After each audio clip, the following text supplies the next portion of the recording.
Earl Campbell was born on March 29, 1955, in Tyler, Texas, the fifth of 11 children in a working-class family. From an early age, he was surrounded by both hardship and determination. His father passed away when Earl was just 11 years old, and that tragedy became a shaping force in his life. Growing up in East Texas, Campbell was no stranger to the demands of physical labor and the quiet pride that came from grit and toughness. Football, at first, wasn't even his sport of choice. As a kid, he was more interested in the rough energy of playing in the streets than organized athletics. But it didn't take long for those around him to recognize that this young man was something special. At John Tyler High School, Earl Campbell's football career truly began to take shape. It was there that he transitioned from linebacker to running back, and the impact was immediate and undeniable. In 1973, during his senior year, Campbell led John Tyler to a perfect season and a state championship, solidifying his status as one of the most electrifying young talents in Texas high school football history. His performance in the state championship game, rushing for over 160 yards and scoring 3 touchdowns, caught the attention of scouts across the country. His physicality, raw strength, and bruising running style drew comparisons to legends of the game, even before he had set foot on a college field. When it came time to choose a college, Campbell decided to stay close to home, committing to the University of Texas at Austin, one of the most storied programs in college football. From the moment he arrived on campus, it was clear that Campbell was not your average freshman. Standing 5 feet 11 inches and weighing nearly 230 pounds, he was built like a linebacker but moved with a grace and speed that defied his size. He made an impact immediately, earning the starting job as a freshman and rushing for over 1,000 yards in his first season. But it wasn't just his numbers that made him stand out, it was the way he played. Campbell didn't just run through defenses, he punished them. He was a one-man wrecking crew, a force of nature that left defenders battered and demoralized. Over his 4 years at Texas, Campbell developed into one of the most dominant running backs in college football history.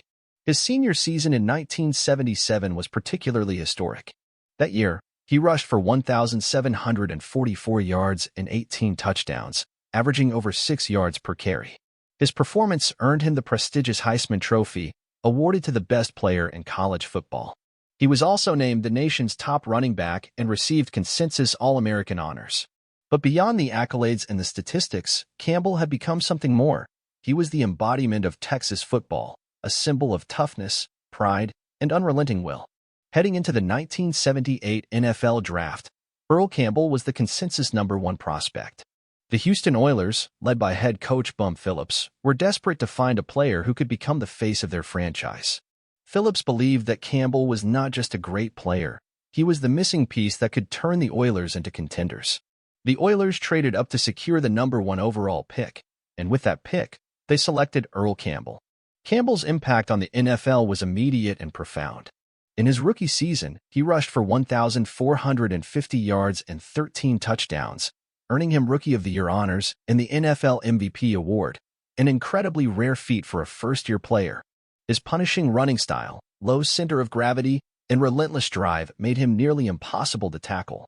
Defensive backs often bounced off him, linebackers struggled to bring him down, and even linemen had to prepare for impact when Campbell came through the hole.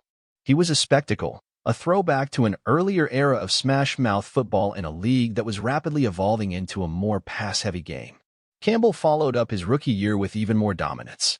In 1979, he rushed for 1,697 yards and 19 touchdowns, leading the Oilers to back-to-back playoff appearances. Once again, he was named NFL MVP and Defensive Player of the Year. The Houston Astrodome became the home of Love Ya Blue, a fan movement that turned the Oilers into one of the most beloved teams in the league.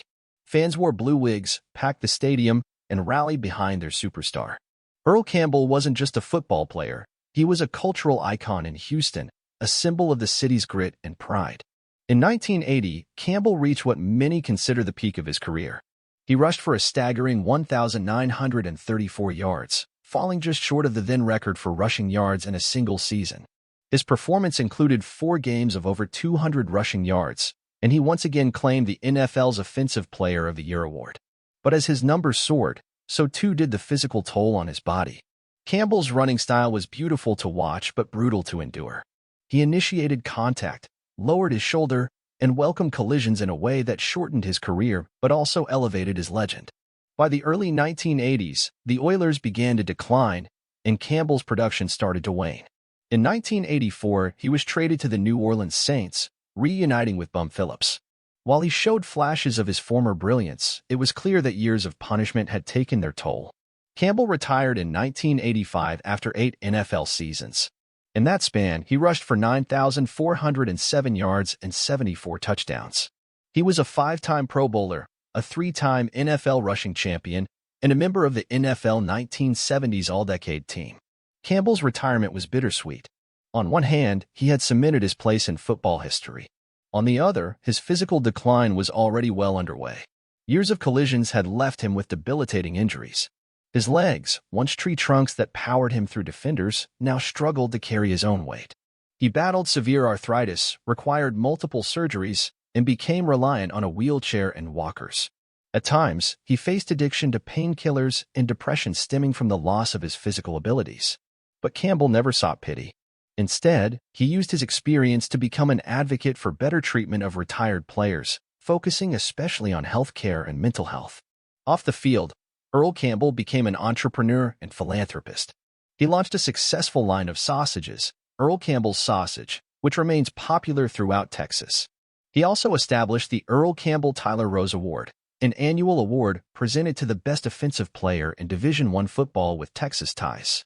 His commitment to community, especially in his hometown of Tyler, remained strong.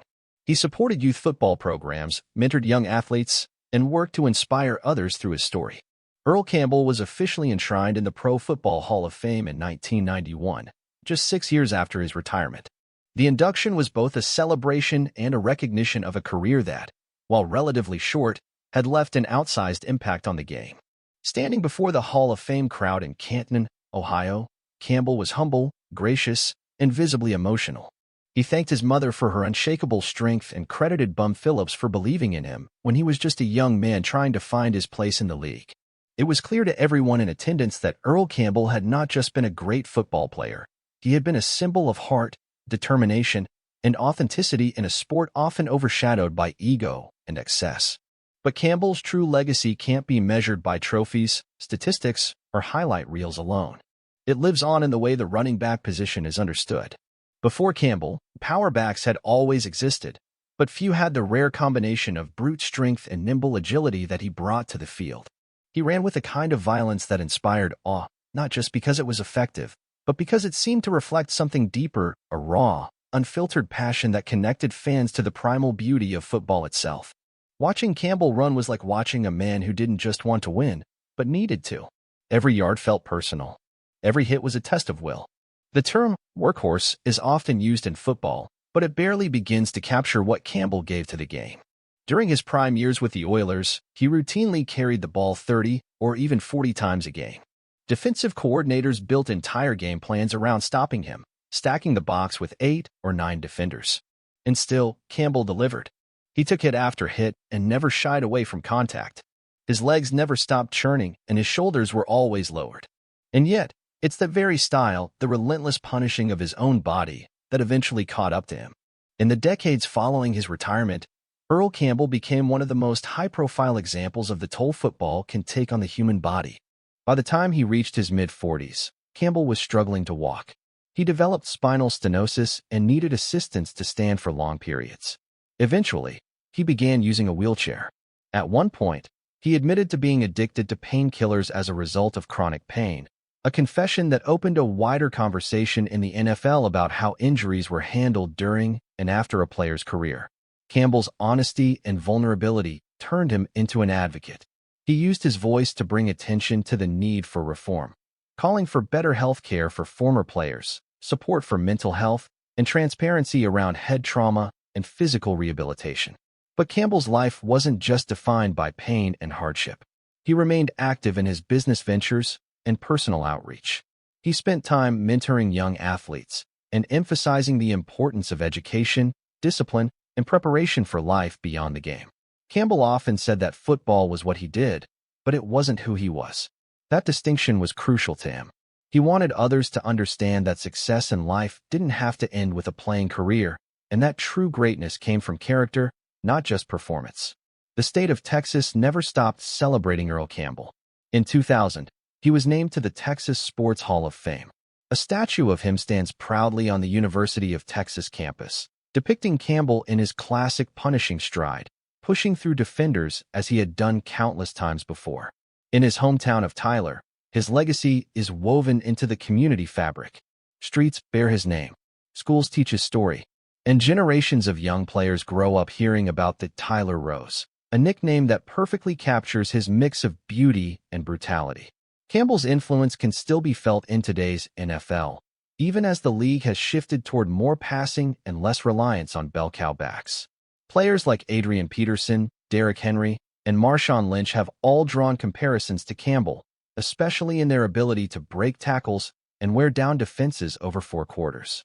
But even they have acknowledged that what Earl did, especially in his era on turf fields, without modern medical support, is nearly impossible to replicate. He was a generational force, the kind of player who bends the arc of the game. Perhaps what makes Earl Campbell's story so powerful is that it's not just about triumph or dominance, it's about endurance. He endured hardship as a child, fought through adversity as a young man, endured pain in the NFL, and continues to endure the consequences of a brutal sport decades later. And yet, through it all, he remains one of the most admired, respected, and beloved figures in the history of American sports. There's no bitterness in his voice, only a quiet wisdom born from experience. When asked once if he would do it all over again, knowing what he knows now, Campbell paused.